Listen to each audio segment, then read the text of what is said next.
السلام علیکم۔ امید کرتا ہوں کہ تمام دوست خیریت سے ہوں گے۔ عید کا آج دوسرا دن ہے تو گوشت کا ہضم کرنے کے لیے کچھ نہ کچھ چاہیے ہوتا ہے، تو آج ہم بنا رہے ہیں ہاضمے کے لیے ایک ڈرنک جو بہت ہی مزیدار بنتا ہے۔ تو چلیں آئیں ریسیپی کی طرف۔ سب سے پہلے ہم نے پودینہ لے لینا ہے اور اس کو ڈنٹل سے ہم نے اس کے پتے جو ہیں نا وہ الگ کر لینے ہیں۔ ڈنٹل ہمیں نہیں چاہیے، ہمیں صرف پتے چاہیے ہیں۔ تو یہ ایک گٹھی میرے پاس پودینہ تھا تو اس کو میں نے پتے الگ کر لیے ہیں اور اس کو ابھی اچھے طریقے سے ہم نے واش کر لینا ہے۔ اس کے بعد اس میں ایک عدد لیمن جائے گا، ادرک جائے گی 1 انچ کا ٹکڑا، اور ہری مرچ ہمیں اسپائسی پن کے لیے تھوڑا سا، یہ زیادہ نہیں ڈالنا ہے لیکن تھوڑی سی کاٹ کے ہری مرچ ڈال دیں۔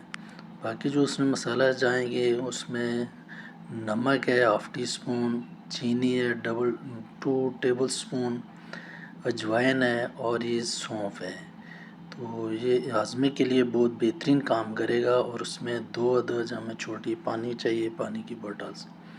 ابھی ان ساری چیزوں کو ہم نے بلینڈر میں ڈال دیا ہے اور بلینڈ کر لیا ہے۔ تو یہ ایک طریقہ ہے، تو یہ اس میں آپ ڈائریکٹ جہاں سے کوئی بھی سوڈا ڈال لیں، اور دوسرا طریقہ جو ہے اس کو تھوڑا سا پکانا ہے کہ 2-4 دن اگر آپ اس کو استعمال کریں تو وہ خراب نہ ہو۔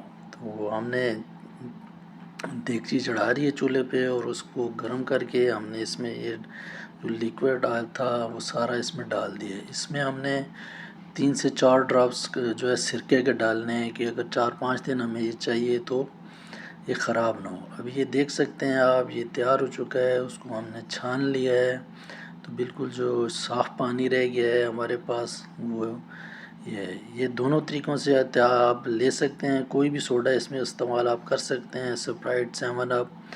تو یہ لاسٹ جو آپ دیکھ سکتے ہیں آپ کے پاس فائنل لک ہے اس کی۔ تو جو کھایا پیا ہوگا آپ کا انشاءاللہ آدھے گھنٹے میں یہ ہضم کر دے گا، بہت زبردست بنتا ہے، آپ بھی ٹرائی کیجئے گا۔ ملتے ہیں نیکسٹ ویڈیو۔